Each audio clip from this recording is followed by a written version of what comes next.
Pinadumalo sa inaugurasyon at umuwi agad ng Davao City si dating Pangulong Rodrigo Duterte. Masaya ang dating Pangulo dahil mas makakapagpahinga na raw siya at magagawa ang kanyang mga hilig gaya ng pagmumotor. Magbabalita si Jem Avancenia.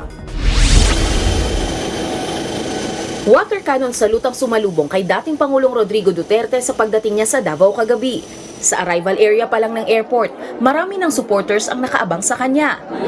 Di naman sila nabigo. Pagbaba ni Duterte sa eroplano, nilapitan agad ang mga tao at game pang nakipag-selfie.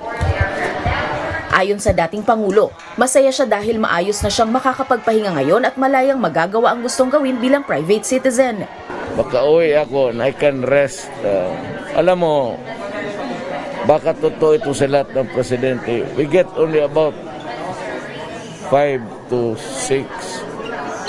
5 average because of volume sa trabaho, sa papel.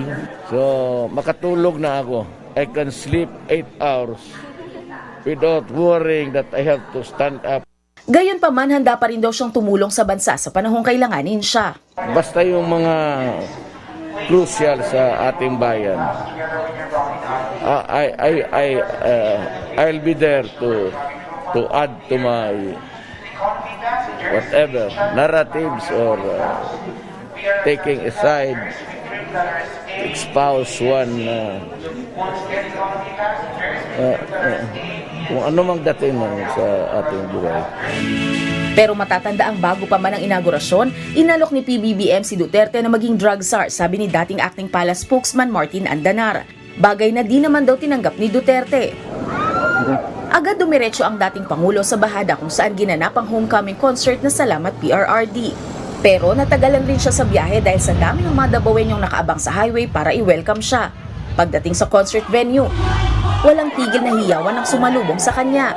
Dito, nagpasalamat si Duterte sa mga Davaoenyong sumuporta at nagmahal sa kanya. Mag-aalas 11 na kagabi, nahatid si PRRD ng mga PSG sa kanyang bahay sa Doña Luisa Subdivision sa Barangay Matina.